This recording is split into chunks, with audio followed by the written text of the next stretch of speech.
Notre débat qui porte ce mois-ci sur ces relations conflictuelles entre journalistes et leur public. On fait énormément d'actions tous les jours, tout le temps. Et là, on a un problème au niveau des médias. Pour en parler sans dire au cours, vous faites partie de ce qu'on appelle les Gilets jaunes. Oui. Vous en êtes officiellement une des représentantes sur ce plateau.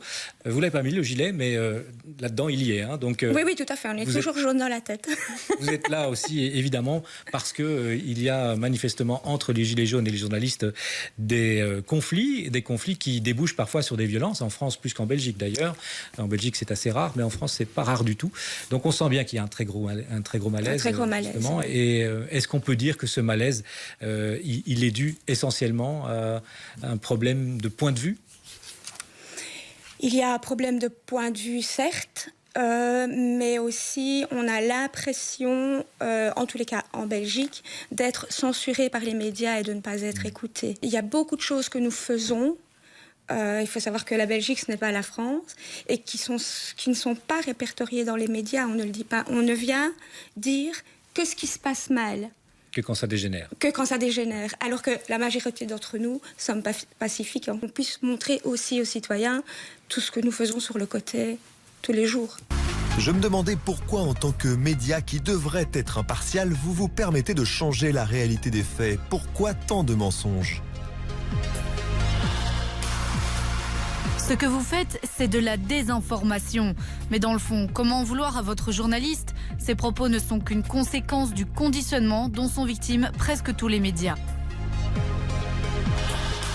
Vous êtes une chaîne nationale d'information, pas de désinformation.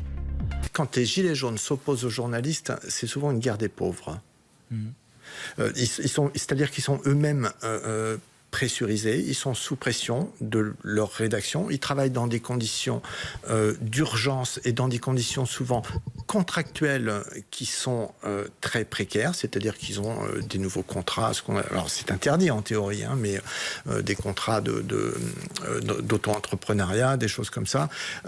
Ils ont des contraintes d'urgence qui sont drastiques, ils sont sous-payés, ils sont souvent pas éligibles à la carte de presse, donc ça les met en danger vis-à-vis également de la police, parce que la violence qui s'exerce aussi sur les journalistes, c'est aussi une violence policière, et celle-là, elle est en augmentation drastique depuis une vingtaine d'années. Il y a eu quelques... Oui, à plusieurs reprises, la couverture de nos journalistes sur les barrages de Gilets jaunes a mal tourné, on en a parlé. Comme on a parlé aussi d'autres barrages, on n'est pas focalisé absolument sur ce qui va mal, mais c'est vrai que dès le moment où nos équipes sont prises à partie sur le terrain, eh bien, on le relaye, on le signale parce que c'est quelque part le métier et le droit d'informer et le droit d'être informé qui est mis à mal. De toute façon, je pense que ce qui est important... Pierre Despours, vous êtes d'accord ?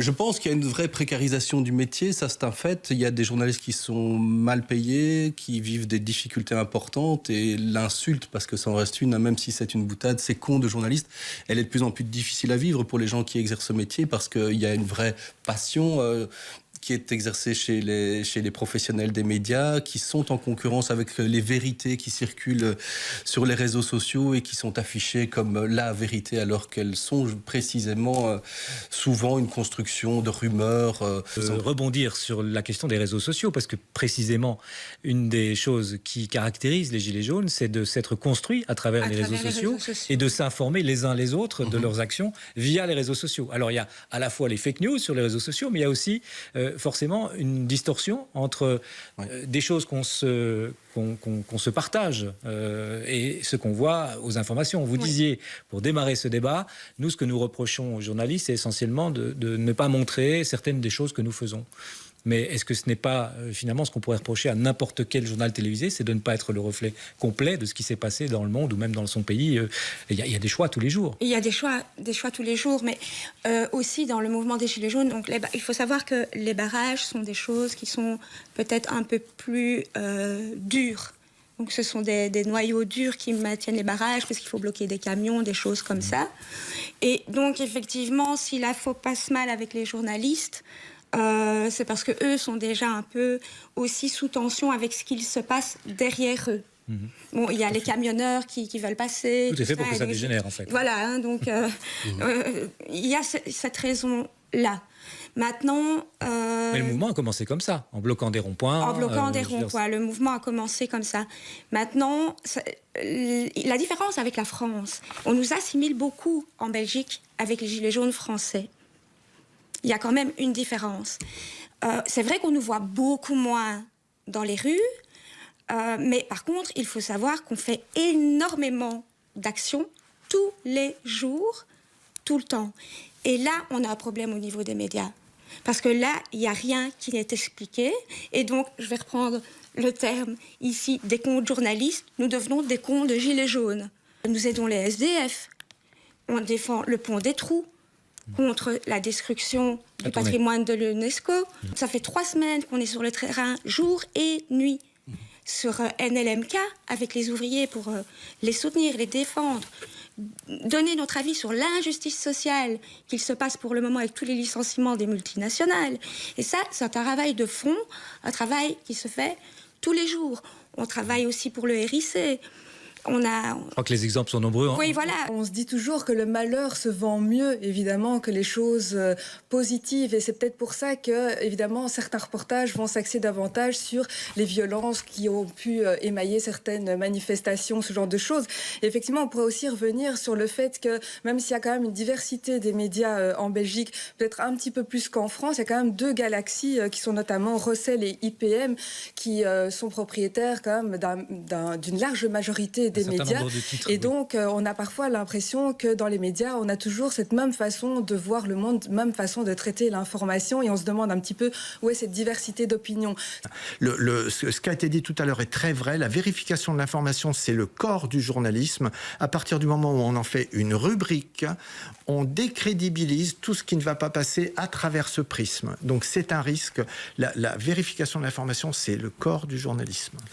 Qui nous manque, nous, c'est justement, vous ne courez pas après l'information qui va faire le buzz. On est bien d'accord. Mais on a l'impression que vous ne courez pas non plus après l'information qui est intéressante à donner aux citoyens. C'est un manque. Je vais prendre l'exemple de chez NLMK. On est là depuis 3 semaines. On vous a vu, vous nous voyez. Personne ne nous a jamais posé la question, mais comment ça se fait qu'il y a 50 gilets jaunes sur place ? Pourquoi 50 gilets jaunes viennent défendre les travailleurs?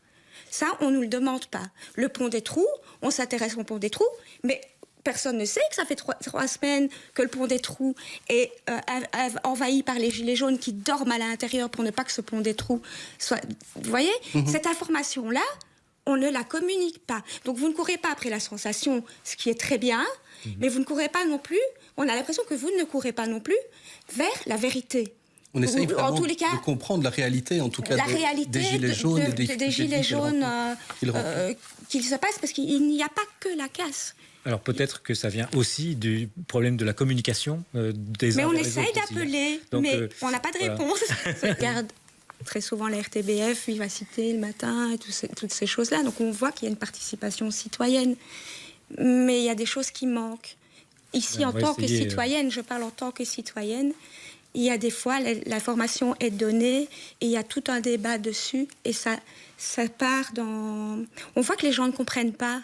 On va essayer de faire en sorte qu'hors antenne, au moins vous deux, vous puissiez déjà vous parler pour qu'on reparte, c'est un peu ça la médiation, hein, qu'on reparte sur des bases peut-être, ne fût-ce que là-dessus, un petit peu plus juste. Olivier, un mot de la fin peut-être, mais alors vraiment très très bref, sur cette réconciliation possible, je mets un point d'interrogation entre mais bien sûr, journalistes parce et leur public. Après tout les journalistes ne sont que un miroir de la société. Après tout, la reproduction sociale dans le milieu de la presse, c'est essentiel également. Il faut ouvrir le métier à la réalité sociale. On fait énormément d'actions tous les jours, tout le temps. Et là, on a un problème au niveau des médias.